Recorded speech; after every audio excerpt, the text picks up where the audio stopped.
of the night. I know that's been, but it's the cherry on the top of our comedy cake today. Yeah? Big round of applause for Bam Bam! Thank you, Em. Wow, talk about pressure, huh? I'm the cherry on top. I'm so glad you guys didn't pay to get in. Thank you, Em. And your burlesque stories, basically, I think when she just said that she's an academic, burlesque is just where the classy academics go to become strippers, I guess. Burlesque is not same as stripping. I know. It's a joke. Right. And apparently not a very good one. I am Bam Bam, and don't mind the arm. I'm also old and I have children. I'm 45. It's not a masturbation injury. Even though that can happen when you're 45. Basically just thinking about masturbating at my age is like, oh, I think I pulled something. No, it's from jiu-jitsu. Does anybody know jiu-jitsu? Brazilian jiu-jitsu? I thought Brazilian jiu-jitsu was just like a normal Japanese jiu-jitsu, but with a brown bronze guy playing the drums and speaking Portuguese, but it's not that. And I got this from a 16-year-old boy. And before that, he put me in something called a kimura. Before that, he had his legs wrapped around my torso so tightly that I almost shat myself. If I had been a Catholic priest, that would be known as a good time. Oof, no Catholics here? If my mom heard that joke, she'd be really bad because I was brought up Catholic. And she'd be like, oh, don't say bad things about Jesus. And I go, Mom, you're Asian, quiet. You were probably born before him. But then my mom is like, we Asians, we age differently than you guys. Because there's mostly white people here. As you can see of what we're going, the later it gets, the darker it gets, just by the skin tone. No, we Asians, we age differently. And my mom, she's always pushing all these Asian remedies on me. Have you ever heard those stories where she's like, oh, you have to eat the tiger peas. It makes you so strong. You have sex for hours. I'd be like, thanks, Mom, but it didn't do much about the size, did it? She goes, no, that's about you. Much more strong medicine for that. No, there's all these really weird Asian remedies. But yeah, we Asians, we age differently than you guys. You guys age gradually. You know, like you'll kind of age gradually. I'm going to look like this until I'm like 179 probably. But on the day that I go to bed on my birthday, before I turn 180, I'm going to wake up and I'm going to look like a mix of Yoda and Mr. Miyagi.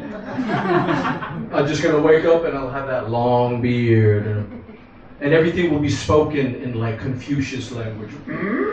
Old I have become. That was more Yoda. I'm a really big Star Wars fan. And then following him, you'd be like, yeah, a little bit of chewy there too, because you know when you get that old, everything gets a bit chewy. Loose hanging skin, I guess.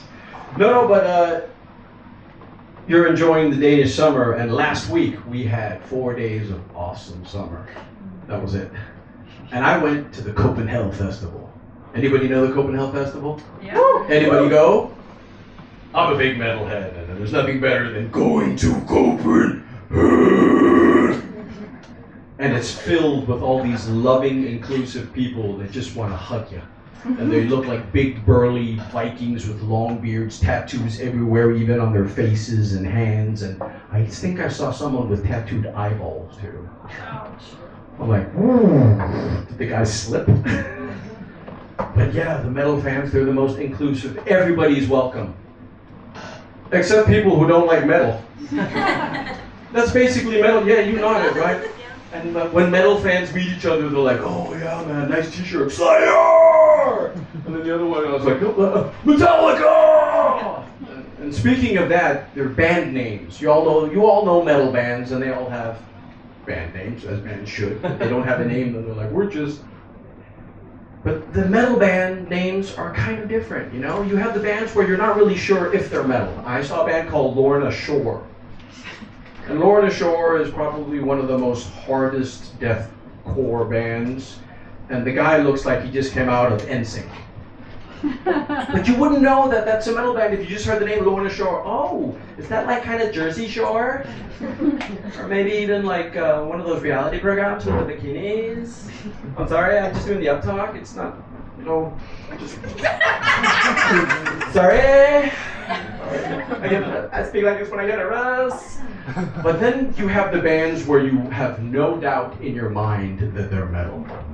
And one of them they played, a couple of them played at Copenhagen. One of them was called Cattle Decapitation. You read that, you're like, yep. And there was another band that had their songs too. And one of the songs was Inserting Puke into the Socket. You're no doubt, you're like, is that easy listening? Maybe a bit of country? Insert that puke into that pocket. I love that puke oh so much. No, it doesn't work that way. That doesn't work that way. It'd be great though. I'd love to hear like a country death metal band. Severed limbs and decapitated heads. Sing along with me, people. Massive bleeding, hemorrhaging all over the place, and a cowboy hat goes, thank y'all. I'm back now. We can't because we are dead. No. Okay. Thank you. I used to be a metal singer too, by the way.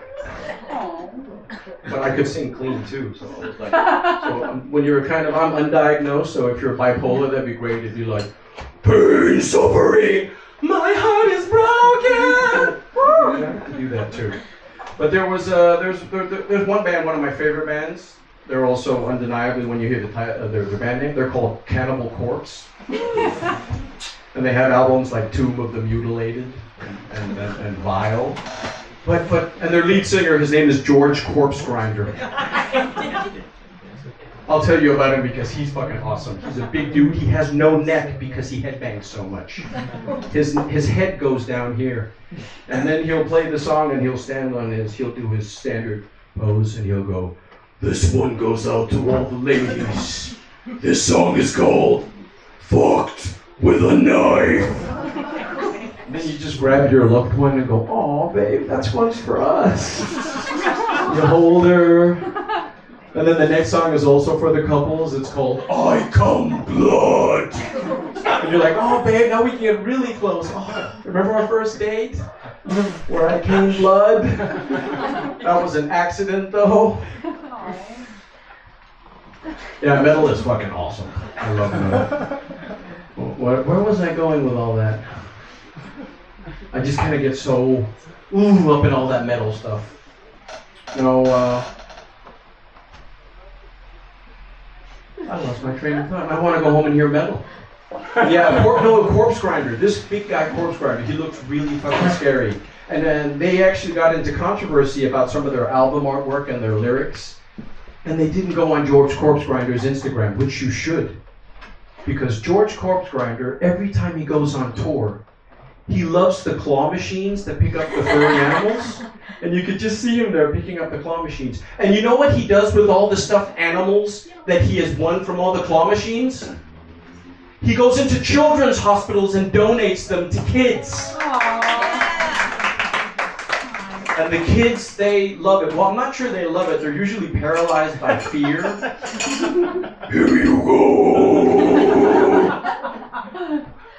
A lot of them are terminal. I don't know if they were that before he came there, but... No, he's actually a really cool fucking dude. And metal is one of those greatest things where, you know, they have mosh pits in Copenhagen? You know what a mosh pit is? It's where everybody just like, oh, slam into each other, then help each other up and hug each other. And then they have, do you know the Wall of Death? Oh, I like that. You like that, yeah. The Wall of Death is when the lead singer stands there and he goes, I want the crowd divided! You that side, you that side! And when the breakdown hits, you all run into each other. And the breakdown hits, and they all crash into each other. And I'm standing there looking very close. I'm not in the Wall of Death because I'm 45 and I get injured just by thinking about masturbating. So I look at it and I go, ooh, that's gonna hurt. And then I was discussing with my other Copenhagen buddies, we're all up in the age right there, and I said, why not we have not the wall of death, but the hedge of discomfort. Where we all get divided up on each side, and when the breakdown comes, we run towards each other and go, and that's all for me. Thank you very much.